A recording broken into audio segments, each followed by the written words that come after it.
Hey, welcome to Keeping Up with the Cardassians, Zoom style.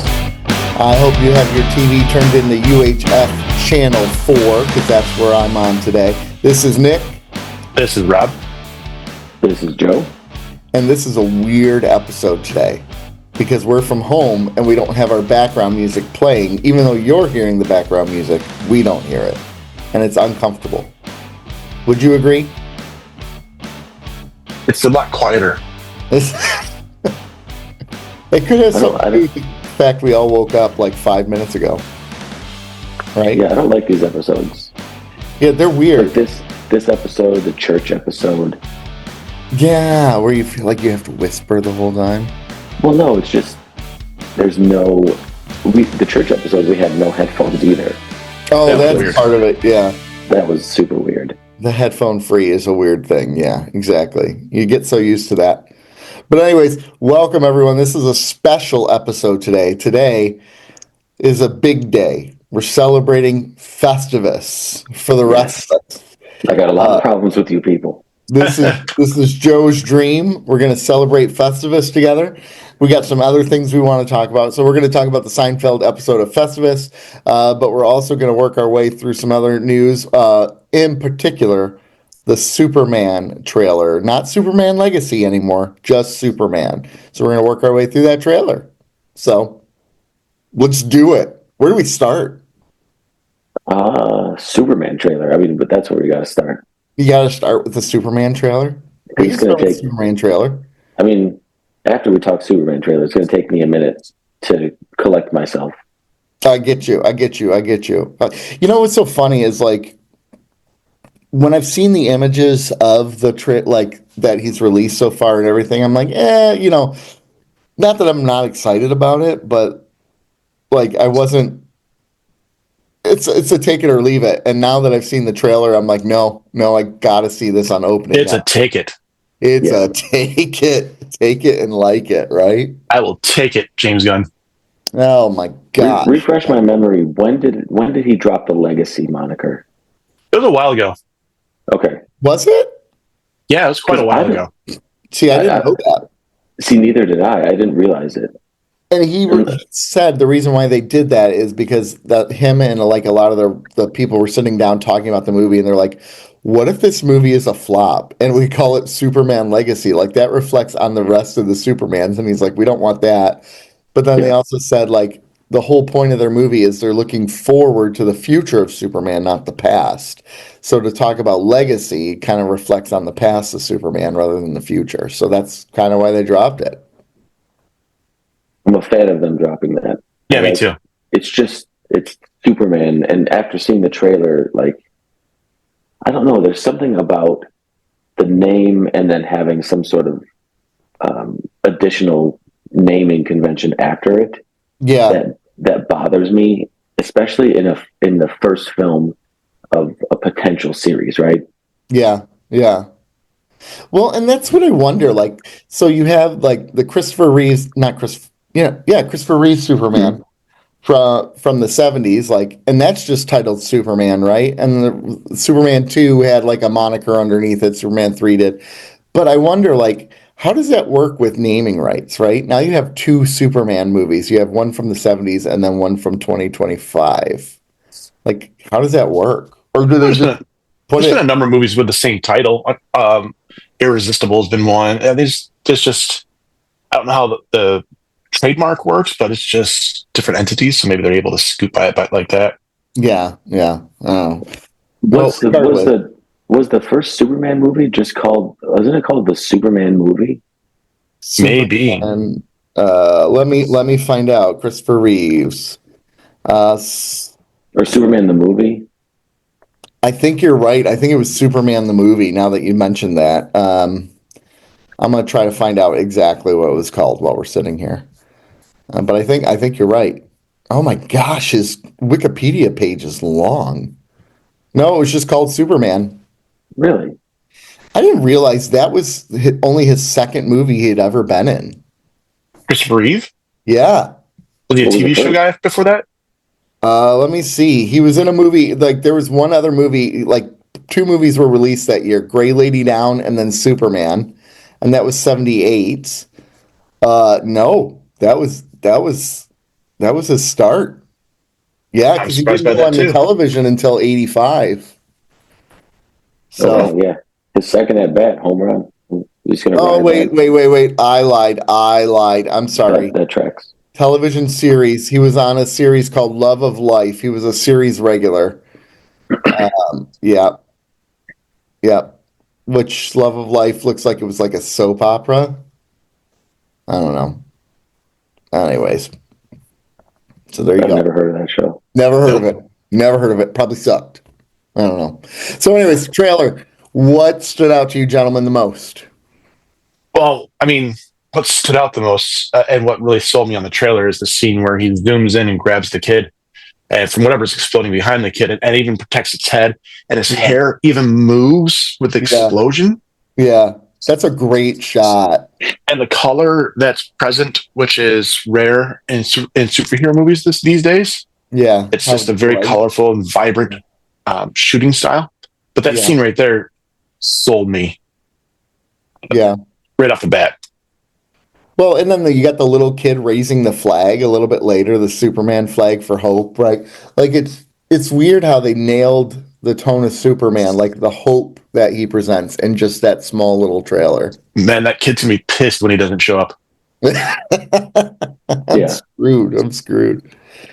Yeah, I that. agree with Rob Yeah, that about shot. the well, not specifically that shot. That was a great shot though, but the vibrancy of the color palette that was used, Yeah, especially for especially for more recent DC films where everything is like they try to be a little darker, a little more serious, uh, and the color saturation was way darker, and there yeah, isn't. But this was a very vibrant trailer. Like the colors popped.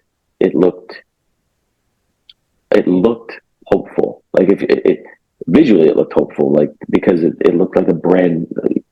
You know how you'll see these scenes where there's something epic that happens, and then it's like the brand new day, and the sun is rising, and everything looks different. Everything looks greener or mm-hmm. newer, and that's what the whole trailer looked like. Yep, yep, yep. Yeah, it did for sure.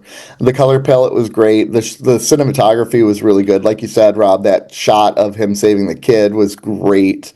There's quite a few other shots as well, like him particularly with Lois Lane. The couple shots of Nicholas Hoult as Lex Luthor look pretty good too. He looks like Oh yeah, Hitman 47 a little bit. A little bit, yes. yeah. I'll call him Agent 47. Yeah, exactly. It's pretty trippy. My favorite shot, like my favorite one was actually the crypto thing though, like where he's like laying down and he's knocked out and he whistles for the dog and like it's like this hurricane comes his way and it's crypto who saves him. Like I appreciate that James Gunn is embracing kind of the golden age of Superman, right? Like where you had say Man of Steel was great. It was probably one of my favorite superhero movies, but it doesn't really embrace the heart of what Superman is. No, no, you're right. It doesn't, and that's kind of one. That's my main issue with that, or really my only issue with that movie, is that it never gets to what Superman's supposed to be. Right, right. Yeah, he never represented hope in that movie, right?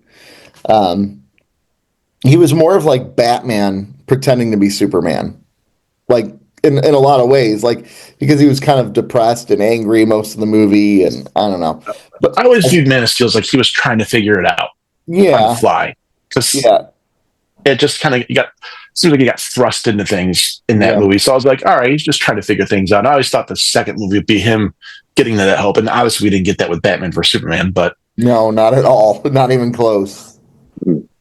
I think that's actually, to me, that's kind of what hurt Zack Snyder's legacy with Man of Steel a little bit, right? Like, and Zack Snyder has argued like by the third one, by Justice League, he was going to become like Superman and like become the person of hope. But like that's not silly. from it. He's going to go into the anti-life equation, and that's not Superman Hope. He's going to get basically go to Darkseid's on Darkseid's side. Oh, that's right. So That's right. Yeah, but like that's the thing. Like you got to have Superman as this unbreakable character before you break him. And he's like, let's go right to Like he's like jumping ahead in the plot. And He's it like, kind of let's break some stuff tonight. exactly. Yeah. Like Limp Bizkit style. I know. Yeah. Right. There was a Limp Bizkit of superhero movies. Yeah. Yeah. That's Man of Steel, man. It is. There's a lot of breaking stuff in that movie. It's interesting you brought up like that movie sort of affecting how Man of Steel is seen. Yeah. Do you think Todd Phillips is going to suffer the same way because of Joker Folie Dieu? Oh, Do you think the Joker will be seen in any less reverence over time? I think so. I think, well, and that's the thing. He originally didn't even want to do a sequel, right? So I think that's even more damaging. It's like knowing that, man, if I would have just stopped, this movie would go down in history. And now it's tainted by the Yeah, second. It's kind of like Godfather 1 and 2 is tainted by Godfather 3 a little bit. It's the same kind of idea, right? yeah. Um, yeah, that's an interesting thought. Yeah, I didn't think about that. That's I true. also going back to the Superman trailer, the the guitar riff of the Oh, guitar of the Superman theme. Oh my! It yes. just Yes. yeah. The music. It wasn't your traditional. No. It wasn't a traditional superhero trailer. No. Yeah, showing the And superhero wounded right out the gate is definitely not your typical superhero trailer. It's not that heroic impression you start off with. That's for sure. Yeah. Yeah. but But so I love that theme. The guitar screeching the Superman theme. Mhm. so I started watching that trailer, and the first thing I thought when I heard the guitar riff, I'm like, "Are we getting like Top Gun 3 here? What's going on?" But it did sound like the Top Gun theme. That would be great if it was Top Gun 3, but all the planes were Supermen. Oh, is Tom Cruise sitting on his back flying? Yeah, yeah. Because he would do it just to do it. I know you You brought. get a cameo from the. Who was the dragon from the? Is it the Neverending Story? The dragon from. Oh yeah, Oh, what do they? Something X, right? Cake. Not, Yeah, what is the Karu or and something. another cameo from Aladdin riding the carpet. Yeah, What are some other flying? Oh, see, the flying monkeys. The flying monkeys from the Flying Wizard of Monkeys? Oz. Yeah. Yeah. that's a multiverse movie I could get behind. Where if you get like the characters like the Disney character that shows up, the Star Trek ship that flies in, uh, Yeah. the Rocketeer just all comes out of nowhere, that kind of stuff. Yeah. Right. Right. By the Give way, me it's Falcor from Neverending Story. I just Googled it. Oh, okay. Yeah, I got it wrong. Got it wrong. It happens. From time to time. Yeah. So anyway, other things that stand out to you at the trailer, you have uh, Guy Gardner, right? yeah, okay. Can we talk about Guy Gardner for a second? First of all, I knew he was going to be in the movie. I knew it. Yeah. I knew Nathan Fillion was playing him. But when I saw the bowl cut, I'm like, I'm in. This might be the best movie I've ever seen. Yeah, because he's supposed to be like he's kind of a prick, right? That's the whole thing Yeah, he's a about Guy. douche. Yeah, no one likes him. No, and Uh, it was just fantastic. I laughed immediately. I'm like, that's great. yeah, yeah. He was a good one. And then you had Hawk Girl was in there as well. Talk to a girl. Yeah. Ooh, let's not get started on her. She's problematic after she released Her memes. her cryptocurrency. Anybody who bought that deserves what they got. You know what's so Sorry, funny? I said it. She had the number 4 rated podcast, like number 4 in terms of ratings in the country after everything that happened. Like she turned her 15 minutes into a fame into like a real thing, and then she sabotaged it with her cryptocurrency. Like, and then now she's done. Yeah, If the Hawk, she hasn't recorded a podcast in like a month or a couple weeks at least. the Hawk Tour girl can create cryptocurrency, let's just call it a sham. Yeah, yeah, yeah. Exactly, exactly. Yeah. So yeah, you had Guy Gardner in there. You had Hawk Girl. You had Mr. Terrific was in there, and then Metaphist. What is his name? Metaphisto. Yeah, something like that. Metaphor. Oh crap! Now you got me double Yeah. thinking it. But holy crap! Oh Wonder man, if you can look at it. It's something like that. I'm gonna have to Google it. Yeah. Well, I know it. It's just I dropped like I'm just drawing a blank. Yeah. It's early, Rob. It's okay. Yeah. I don't know. Um, Metamorpho. I can't find it. Metamorpho. That's it. Metamorpho. There you go. Mephisto. I'm combining Mephisto from Marvel with that. Yeah, he's combining Metamorpho and fisting. Yeah. It's fiscal year. I got you. I would do that. But I am so pumped for Superman now, and July 25 cannot come quick enough now. What's one thing that could ruin this movie for you guys? Having to wait until July 25th because it comes out July 11th. I have one thing that could ruin this movie for me pretty easily, and it's bad special effects. Okay. Well, yeah, I agree. But based on the trailer, I think you're at least left with hope is the word we're going with. I think for this trailer, but it's true. I am left with a little hope that there will, because the special effects that I saw looked good, especially the one scene that we keep referencing, which is the Matrix style explosion behind that kid. Yeah, and the panning effect of the camera going from like side and then around the front and to the other side of the shot is great. The effects are great. So if we're going to take it just at one, the only shot in the trailer, the one only shot in that trailer that made me think, and they only showed it for a brief second, so I wasn't able to, is the one in the baseball stadium where I thought it looked a little green screeny, and I'm like, yeah. But keep in mind, they're done. Got the earworm pushed on the grass. Yeah.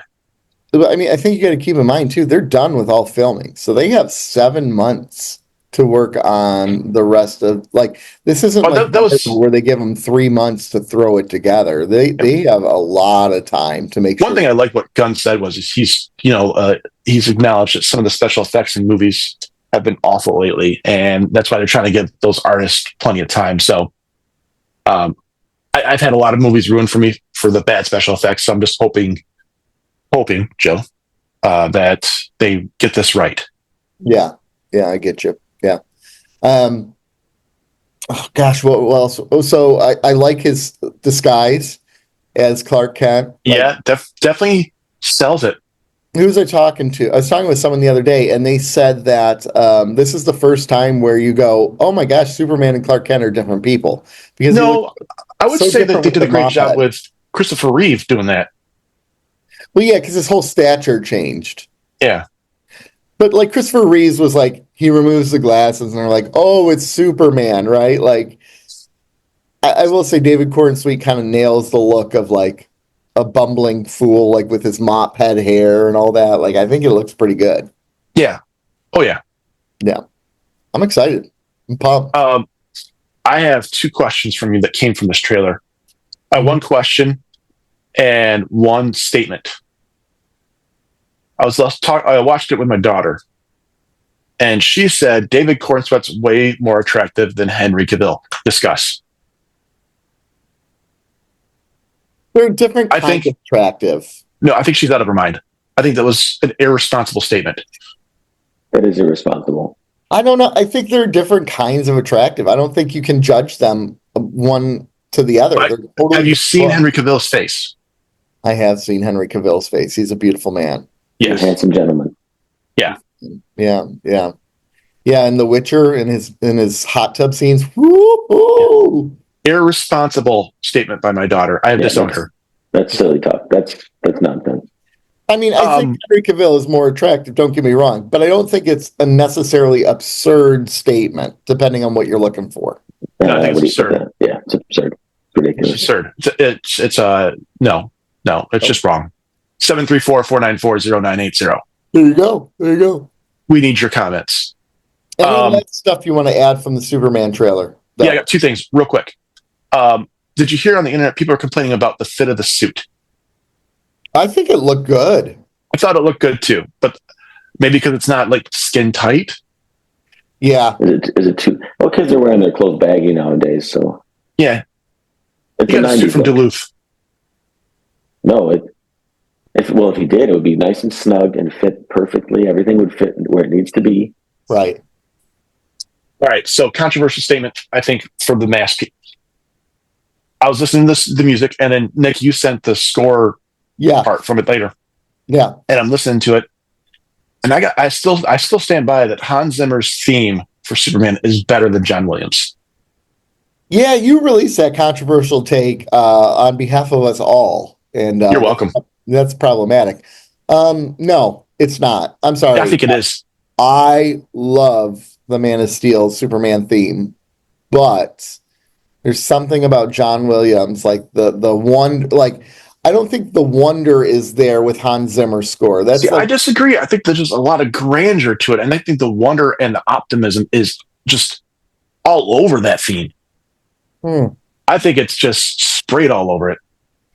bum, bum, bum, bum, bum, bum, bum, bum. Like, come on, nothing beats Oh, that. I like John Williams too. I'm not saying that I don't, but I just think Hans Zimmer's is lights out.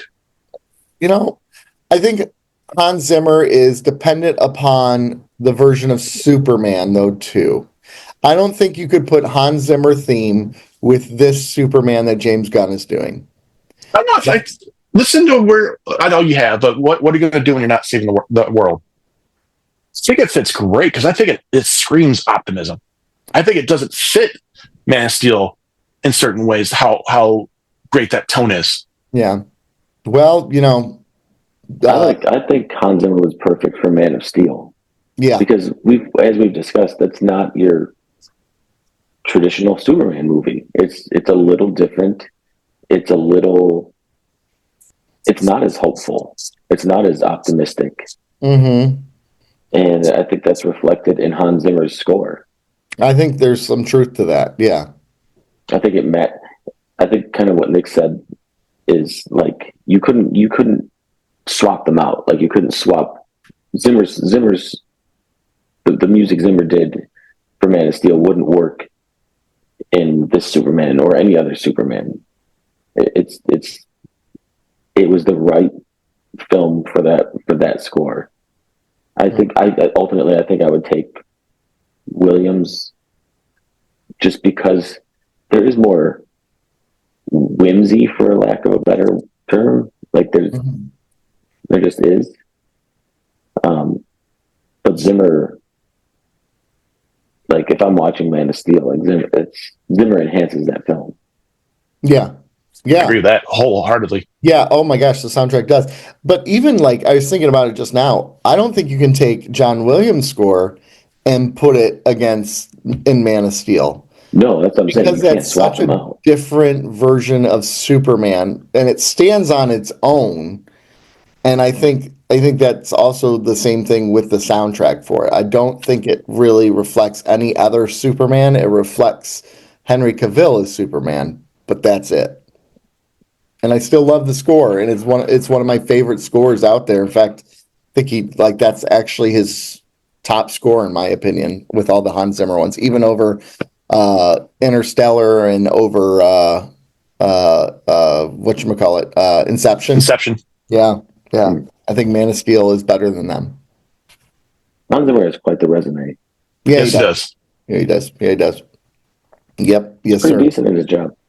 He's pretty good at it. He's pretty good at it. Lion We'll King. hire him. He did Lion King, So Nick And The Rock. mentioned when we discussed like the release of the film, you said the 25th. right? Where did you get the 25th from? Wait, Is it man? because I thought it said July 11th at the end of the trailer? You might be right. It's 11th. Yeah, Okay, sorry. which means July 11th, 2025. That's why. this Yeah. is shaping up to be an excellent day because July 11th is also Free Slurpee Day.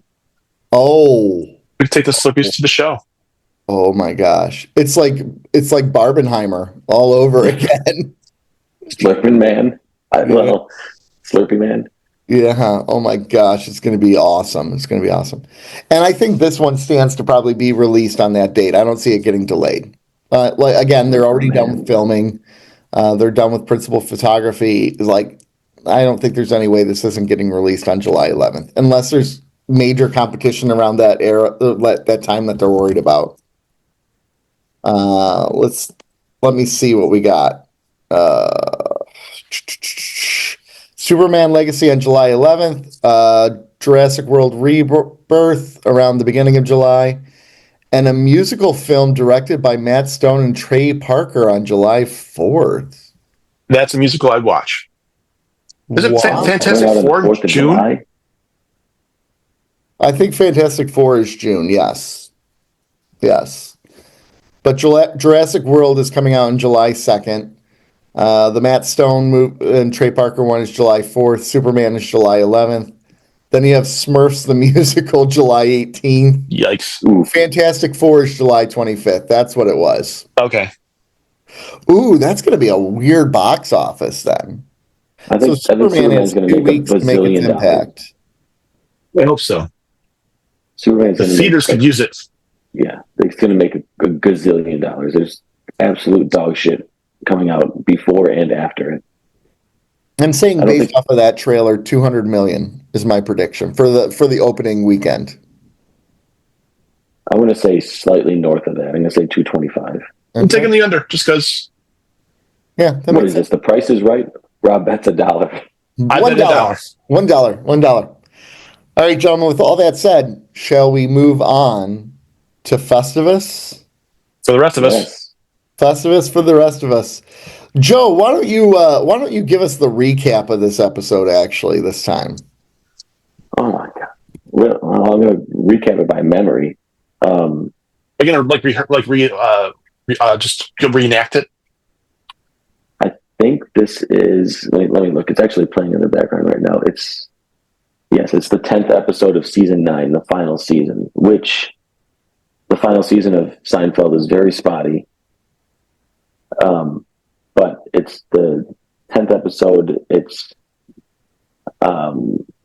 George's dad invented a holiday called Festivus, that because he hated the religious and commercial aspects of Christmas. And George he works for the shittiest company, and he got a Christmas gift from the company, and it said a donation was made in his name to some charitable foundation, and he was pissed because he thought they gave his gift to someone else. So he made up the Human Fund, which is a fake charitable foundation, and in classic George fashion, decided to just give everybody cards that said he donated an amount in their name to the Human Fund, which he did not do. Because it does not exist. It does not exist. His boss eventually found out, and after he had given him $20,000 of the company's money to donate, he found out through accounting that this charity did not exist. So George was forced to embrace his roots of Festivus and celebrate again, even though he hates Festivus, and it was basically like scarred him as a youth, and hilarity ensues. Yeah, and you didn't even mention like some of the other plots, like No, Kramer going on strike or going off a strike.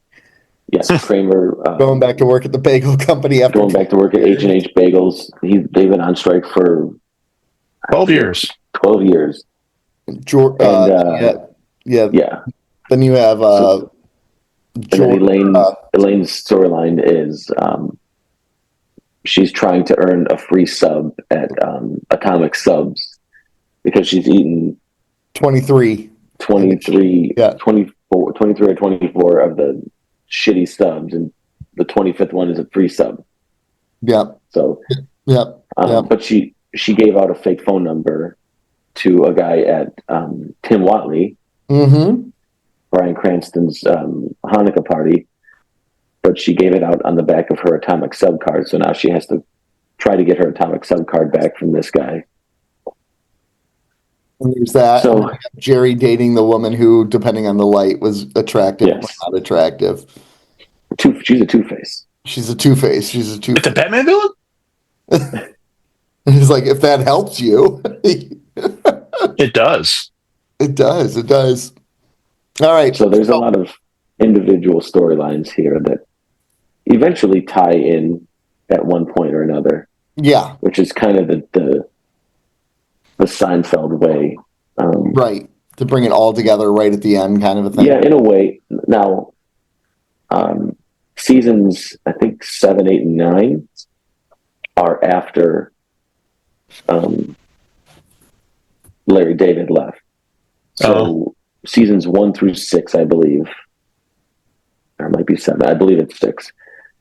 Are Larry and Jerry at the helm. I mean, they have writers and they have directors, but like it's Larry and Jerry, the brain trust of Seinfeld.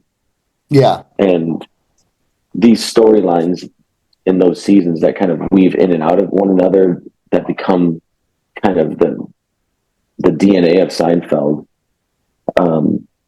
in those seasons happen more organically.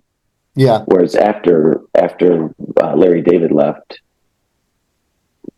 it's a little more fragmented. Yeah. You get a lot of like vignette shots, like a lot of hard edits out to set up jokes. Yeah. And they tie these storylines in, some very well, some not so well. But yeah. This is one where it's 4 individual storylines that kind of weave into one another eventually. Yeah, that's right. Because I mean, like the whole Elaine and Kramer tie together because he sabotages and causes the steam to go off, which makes her look ugly when she runs into this guy again, and he gives her a fake phone number. But here's my thing: like, I don't think even Elaine in that moment was that bad. Like for him to reject her at that moment, I'm like, dude, you're not the most good-looking man in the world either. Well, especially the kids in the hall guy. That's what I'm saying. And you can tell like something had happened. This isn't how she normally looks. Like you can tell. Yama. Yeah, Yamahama. Yeah. So he She rejected looked a little Alice Coopery. a little bit in that moment. But I thought, I don't know. I'd still date Elaine back in the day. I'd date Elaine now, man. She still is gorgeous. I think the episode opens like really strongly with the Hanukkah party for a couple reasons. I think the opening joke is hilarious, where because in a previous season, Tim Watley converts to Judaism just so he could tell jokes. Yeah. And so Elaine's like, "Oh, Watley's still Jewish, huh?" Yeah. And Jerry says, "Yeah, without the parents, it's a breeze." Yeah. Which is a brilliant joke. Yeah. It's hilarious. Yeah.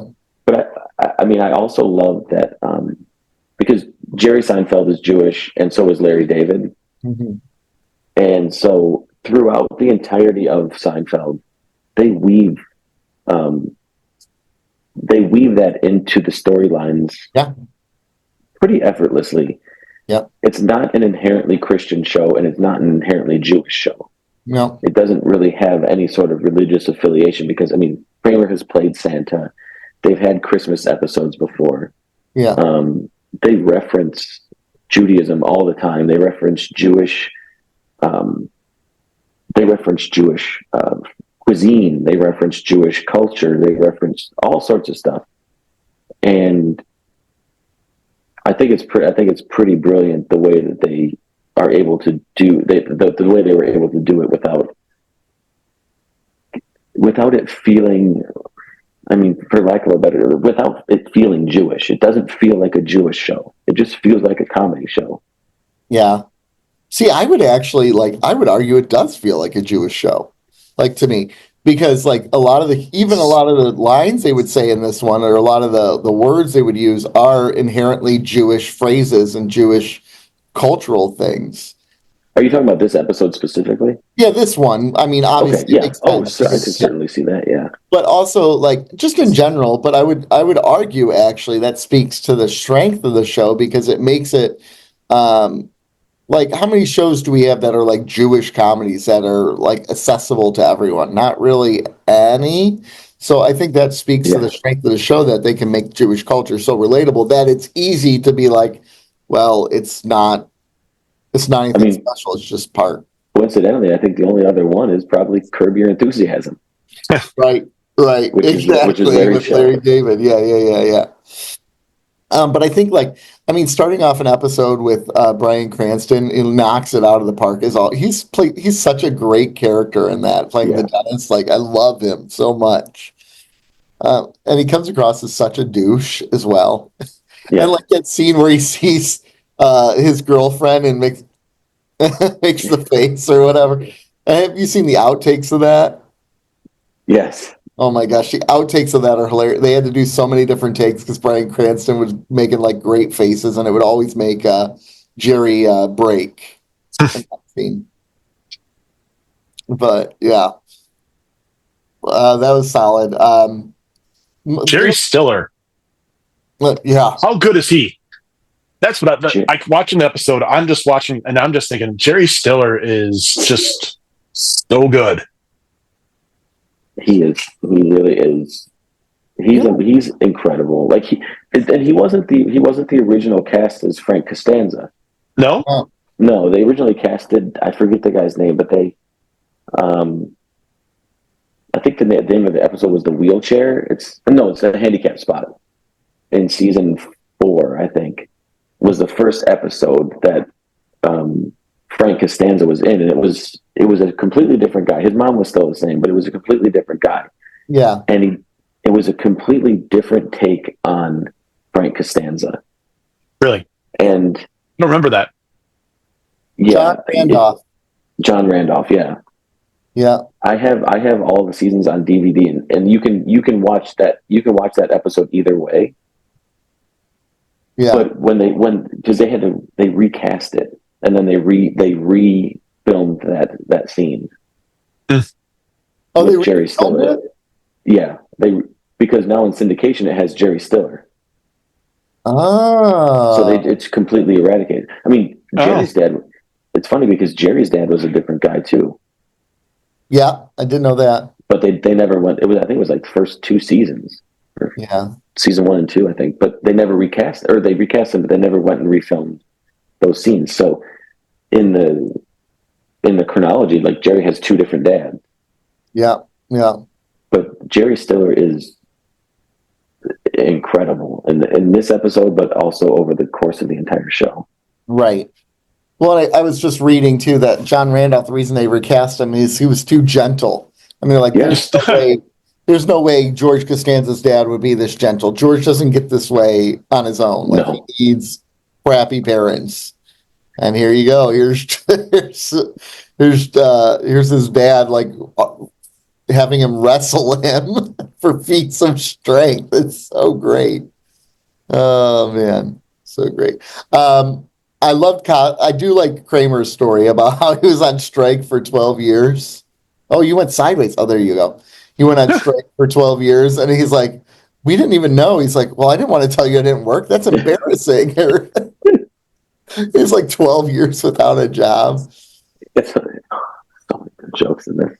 And he's like, and he walks in, I'm back, baby. And they're like, oh, I'm the only one who came back. And like, everyone else got jobs after the first 2 years, man. Uh, oh, that was a trip. That was a I trip. think H&H Bagel is an actual bagel shop in Brooklyn. Is it? really? I think so. H&H Bagel. Let's look it up. It is indeed like no other bagel in the world since 1972. H&H Bagels. Keep all the Cardassians hits the road. There you go. Yeah, There you go. There you I go. love the scene at the end. That's like the post credit scene where Oh yeah, he drops his Kramer's gum. like kneading the dough and he drops his gum in there and he's trying to get it out. Guy And goes then out, you're the guy fired. goes, "You're fired." And he goes, "Thank you." Thank you. Thank you. Yeah. Still watching Seinfeld, and I know this is said 1,000 times, but just the way Michael Richards is able to embody Kramer and all his quirks, we'll call him. It's pretty impressive.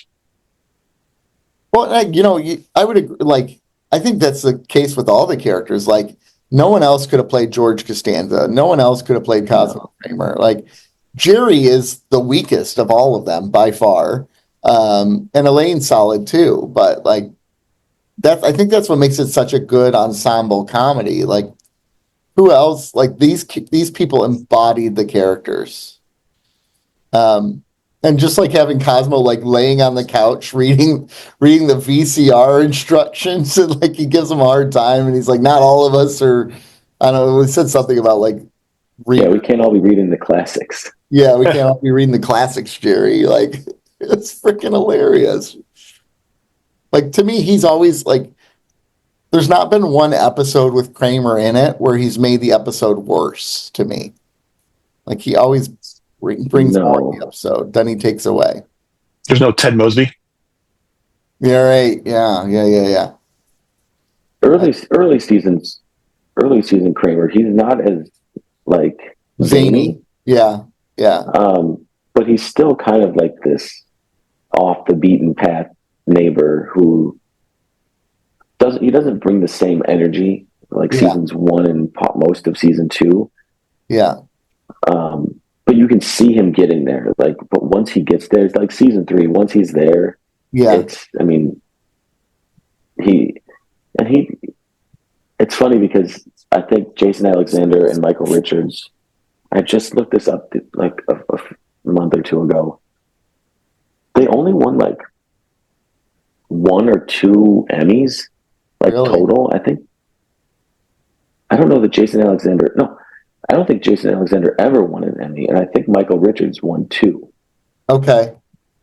I'm gonna look Which this up. Was this when ER was taking them all? no, Oh, it was comedy actually series. Never. Frasier. Frasier? It was Yeah. Niles. Yeah. Oh, they did love them some Niles. Yeah. He got all the awards too. Yeah, you're Yeah, right. and Jerry. Did Jerry ever win? I know he was nominated like 6 years in a row. I'm looking right now. I think he won. I think he won like twice. They won Outstanding Comedy Series, obviously. Yeah, Um, but uh, it was Seinfeld and Frasier were like head to head for a lot of the mid '90s. yeah, this is crazy. So I'm looking at this. Oh, yeah. So in '94, Jerry won Best Performance by an Actor, and then Julia Louise Dreyfus won Best Supporting that year. So I think that's the first year they won. And then a couple years later, Michael Richards won, and gosh, they were nominated a lot, but didn't win a Yeah, lot. and I think a That's lot an of it honor. was Frasier. Yeah, yeah. Julia Louise Dreyfus has won. Looks like two. She won two for it. Michael, oh, three, four, five. Oh, Jason Alexander won in '95. Oh, he did. Okay, Yep, '95 he won. it's funny because they're like they're so good. Like each of the characters are good in their own way, Yeah, but like Julia Louis Dreyfus, like she's kind of on her own because she's in the actress category, Mhm. so she's not. But it's Michael Richards and Jason Alexander. Like against they each can't other. both. Yeah, they can't both win, but they're both so good. Yeah, yeah, they are. They are. Well, It's and just going. uh, I lost it. I lost it. Go ahead. No, it's just. I mean, it's just so. This episode is just so George Yeah. to just like he. I we talked about the Hawk to a meme coin, but like I could see Kramer starting a meme coin, but the idea of like starting the idea of trying to like scam someone out of money just to make money immediately is a very George Costanza. Because when he takes the $20,000, he's He wants to keep it. he wants to keep it immediately. You could see him becoming this like tyrant Yeah, with 20,000. He's like, first thing I would need is a driver. yeah, yeah. Right. Like, For $20,000, you're like, that's not yeah, very much. I'll be a philanthropist, a kick-ass philanthropist. And I'll use it against them or make them beg or whatever it was. People would owe me big time. People would owe me big time. You know, that's the thing about George, though, is like he's such a hateable character, but you can't help but like him. Like he's Yeah. vile. That's the same thing with Jerry. I mean, actually, that's all of them minus Cosmo. Cosmo to me is not a vile character, but the other three kind of are. Like you wouldn't want to be friends with these people. Like No. they're not good people. Like that's kind of the comedy of it, right? Yeah. I think the part that what makes George Costanza's character work is that like you don't like you want to see them every week. You want to see him every week, and you want to see like what's going on. But I never want to see George win. He Right. Right. doesn't. He doesn't do well with like he doesn't get to win a lot in the show because anytime he like wins, it's immediately taken away from him. Yeah. Yeah. The Summer of George was one. Seems like there needs to be a crossover with this show and It's Always Sunny in Philadelphia. You know, I wonder if they've ever thought about doing an episode with that guy on There actually has been a crossover. Has there? Yes. Okay. So there was an episode in season Yeah. four, called The Contest, where they all Yep. agree to not self pleasure themselves for as long as they can, and whoever lasts the longest wins, and they all bet money on it. I remember the episode, And yeah. and there's a scene in that episode where George, Jerry, and Kramer are looking out the window because the girl across the street walks around naked. So they're all like eyeing her out this window. Mhm. And Elaine comes in and starts talking to them, and they're not even paying attention. And so she just starts talking. Yeah, I'm going to the moon. They're sending me into space. Yeah. Oh, yeah. I think I remember that now. And Okay. It's Always Sunny in Philadelphia did a 1-for-1 reshoot of that scene. That's right, they did. I remember that now. So there is sort of a little bit of a crossover. Yeah. Yeah, they did. They did. They did. Okay, so we haven't even really talked about Festivus. Could you imagine if Festivus existed in real life? Would you be a Festivus celebrator? I do celebrate Festivus every year. I have my poll. Do you do I've your had, feats of strength? okay, so I got this. I got my Festivus poll in like 1999. Uh-huh. My best friend, my high school best friend, his mom and her stepdad made this poll for me. So I've had it since like forever. Yeah. And I want to say it was 2000. I had a Festivus. I hosted Festivus at my parents' house. I got family and friends together, and we all came over, had dinner, and we had feats of strength, which was arm wrestling. We had airing of grievances, which was amazing. You're such a And disappointment. it's just so good. Oh my gosh, that'd be trip. So yeah, I do celebrate Festivus every year. Every year I bring out my Festivus poll. I watched this episode on the 23rd. Yeah. And this is a Festivus household. Okay, okay. Okay. Well, there you go. And then today this comes out Monday, so you both should be receiving texts on how disappointed I am with each of you. Yeah, yeah, Well deserved. yeah. Well, and I like how there's some magic in Festivus as well, because Kramer declared a couple Festivus miracles as well, right? So that was pretty good. You had some Festivus miracles in there. Yeah. So pretty awesome. I mean, and Festivus is, I think it was who wrote this episode? Is it Dan O'Rourke? I can Dan find out. O'Neill? Dan O something. He was one of the writers Yeah. for this episode. Yeah. I think it's Dan O'Rourke. Written by Dan O'Keefe and Alex O'Keefe. Jeff Schaefer. Yes. Okay, so Dan O'Keefe, it's his dad kind of invented this holiday. Oh, really? Oh, really? In real life, in like the 60s, or like when he was a kid. Okay. And I think he coined the phrase, "It's a Festivus for the rest of us." Yeah. And then I think Dan had this idea to kind of incorporate Festivus at some point.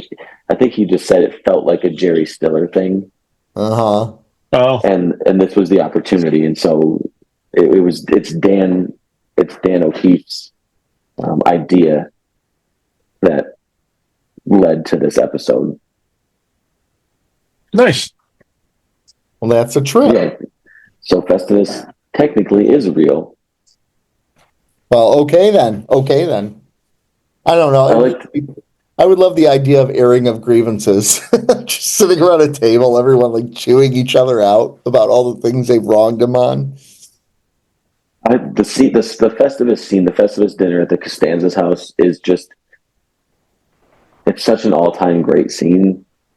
It's so Jerry Stiller. Like the fact that he loses his train of thought. I mean, I don't know. I don't know that it was written that way, but Jerry Stiller, from everybody who worked on the show, every account, he would lose his train of thought mid line. Yeah. So there are whole scenes in Jerry's whole run on Seinfeld where there are these pauses in his delivery, and they're not intentional. He's Yeah, he's character. actively Yeah. trying to remember his line, Yeah, and it just works. It just works with the characters so well. it really does. Well, and I love how he's like, I lost my train of thought, and he immediately like goes to sit down like after that. Yeah, It's good.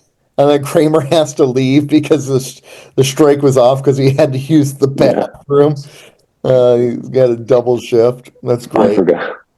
I like that. I like the idea that. But did Kramer did he just like in that moment remember? Right? Wouldn't you be like, oh, I guess I worked. Like, Because that's the day he requested off for Festivus, yeah, right? That's what caused the strike in the first yeah. place. You know, you're infringing on my right to celebrate new holidays.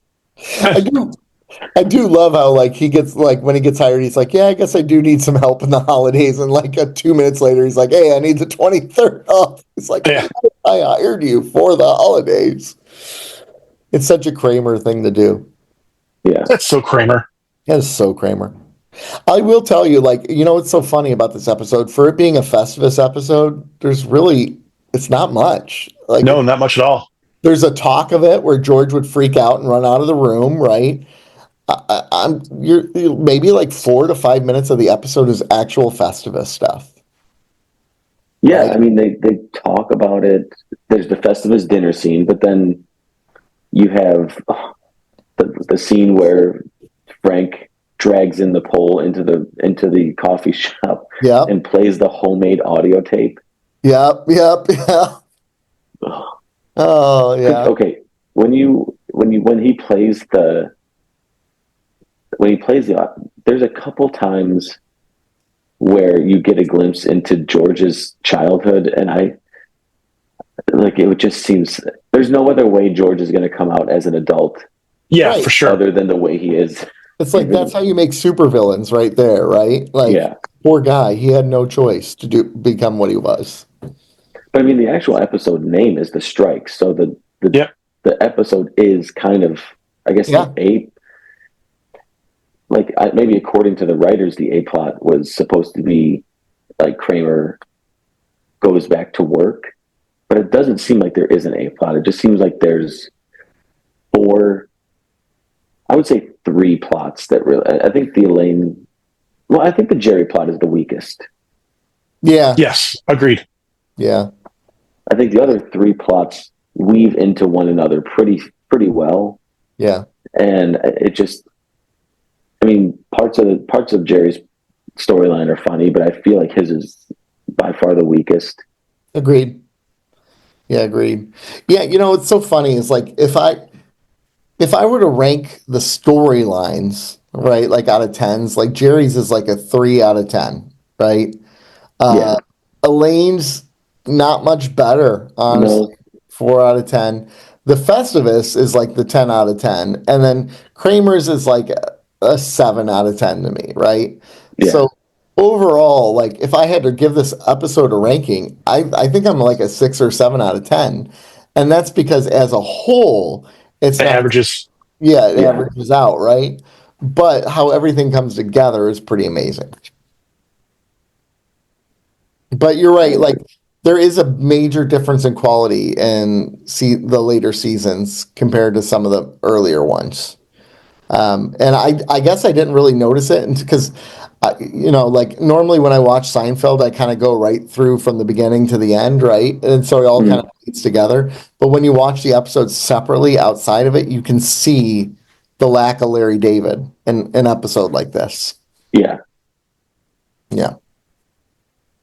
I mean, I will contend that season 4 of Seinfeld, I think, is the greatest single season of television, or at least of comedy television, like of sitcom television. But I mean, it's just brilliant. Mhm. And when you get Oh, to see, there's like, the wallet episode, the Bubble Boy, the opera one. Yes. Oh gosh, yeah. The contest is in that one.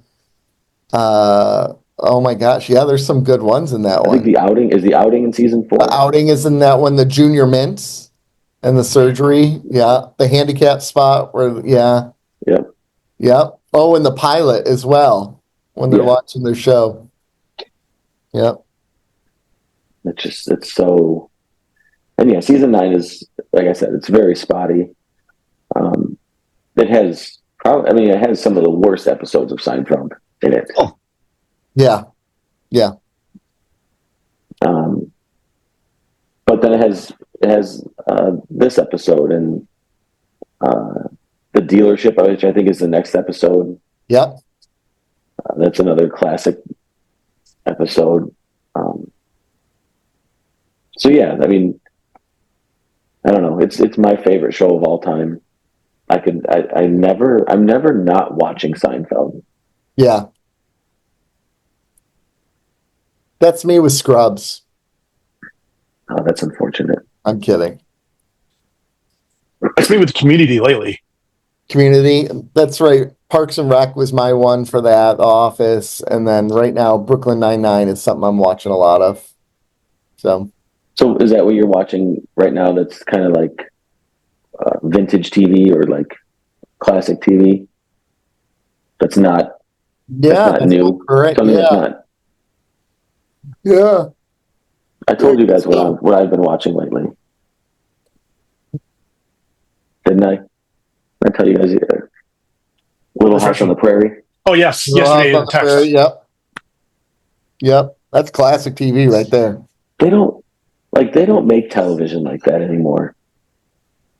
No, nothing close to that anymore. No, because Little House on the Prairie was not like. It's weird because it's not must see TV, but it's a show where you get so invested in it you need to see it through, right? And there was Yeah, just so much that happened from season 1 to the end. You're right. It's true. It's true. but it's Sure, it's like, based on the books, but still. but they're like mini movies. They're not. Yeah. They're really. It's really great storytelling. Yep. Yep. And it's funny because if you go back to the beginning of the Seinfeld episode where I said I didn't feel like Seinfeld as a whole is inherently Christian or Jewish. Yeah. Uh, Little House on the Prairie is very Christian. Oh, yeah, for sure it is. Yes, it Like, is. Laura Ingalls was, if I remember correctly. Mm-hmm. Yeah, Mm-hmm. and it was. I don't know. It's just interesting. It's an interesting show to watch. Yeah. So damn wholesome. It is very wholesome. There's a lot that can be extracted from that show and applied today. Yeah. But then like production wise, like they really let the writing breathe because there's not a ton of music. It seems very open air. Yeah. Like you can hear because it's a lot of it is in these open environments, but you get to hear like the tree. You get to hear you get to hear the trees and the birds and the wind, and you get to The hear horses. horses, and the background is so natural. There's not a lot of added sound. Yeah. Yeah. I don't know. I love Little House on the Prairie. Are you watching on Pluto? Or is it No, streaming somewhere? I do sometimes. No, it's on. It's on YouTube TV. Oh, is One of the it? channels. The What is it? YouTube Is it TV money. Cozy? Is it Cozy TV? Cozy, I Okay. think, is the channel. Yeah. I came across Chips the other day too. Nice. Yes. Anch and John. It was good. Yeah, Classic TV. That was my favorite show as a kid. mine too. I I loved it. don't know why, really. In hindsight, like, is it like Motorcycles. Yeah, I think that's Yeah. Cops have motorcycles. Come on. And Michael all Dorn the- was on it. and the car accidents that That's they would right. do, and yeah, it was good. Helicopters. I mean, it had everything you wanted. Yeah, it did. Eric Estrada. Eric Estrada. Oh, So you speaking, would rate this 6, 5, 7? What do you say? 6? I said 6 or 7, 6, 5? 6.5. Yeah. Where are you at, Joe, for this one? I'm at a 10. I get it. I don't think it's a surprise, but Yeah. No, I get it. Like, and it's not a bad episode. It's like, no.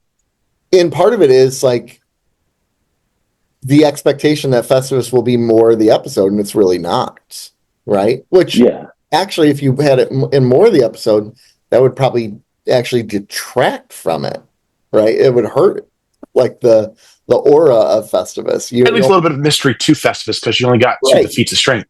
Yeah, because all we got is the feats of strength, the airing of grievances, and the Festivus poll. That's it. That's all we know about Festivus. Sometimes less is more. Yeah, that's all you need, really. Yeah, exactly. What about you, Rob? What are you giving it? I've been debating it for a while, but this episode for me is all about Jerry Stiller. Yeah, It's 100% the Jerry Stiller. And I realized as we were talking through it, I like talking about it more than I like the episode because it like just seeing you guys love it made me like it a lot more. So I'm like a 5.5 probably. 5.5. Wow. Does this hurt you the way the Visitor hurt Rob, Joe? No, it's okay. I can accept that you guys are wrong. Hey, Joe, Seinfeld is my Scrubs to you. That's true. That's true. He's admitted that, hasn't he? Okay. Yeah. That hurts more than Rob. I'd rather Rob rate this episode a 2 than him say that. because Well, he said that. Seinfeld. No, that hurts. I'm going to air that grievance with you. You got 2 days for me to. Well, Oh, yeah. as it is the 23rd, all of our listeners, happy Festivus to you. Yes. Oh yeah, love that'll it be all. Monday. Yeah. Air And your also- grievances with us. and also- 494-0980. Yeah, air your grievances. Or down below. For 0980 or down below in YouTube or whatever. But also, Merry Christmas to y'all who celebrate. Happy holidays for everyone else. And happy Hanukkah. But Hanukkah yeah, starts happy the 25th. Hanukkah. And we're going to be back next week with a regular episode. I know we have been spottier this last couple months. Our schedules have not allowed it, but we're looking to get back into the vibe of recording every single week until we get to our Star Trek cruise, which is less than 70 days away. Looking forward to that vacation, brothers. I mean, it may not be a 3-person show after the cruise. It might not. One of us could fall off board. One of us will fall off board. You just don't know who it is yet. So. Yeah, as a costume, I think one of the nicest costume I'm going to go is Liam Payne. Oh, there you go. Too soon? Too soon? No? All right. All right, everyone. Thanks for tuning in and keeping up with Cardassians. This was Nick. This is Rob. This is Joe. Peace out, all. We'll see you next week. Bye.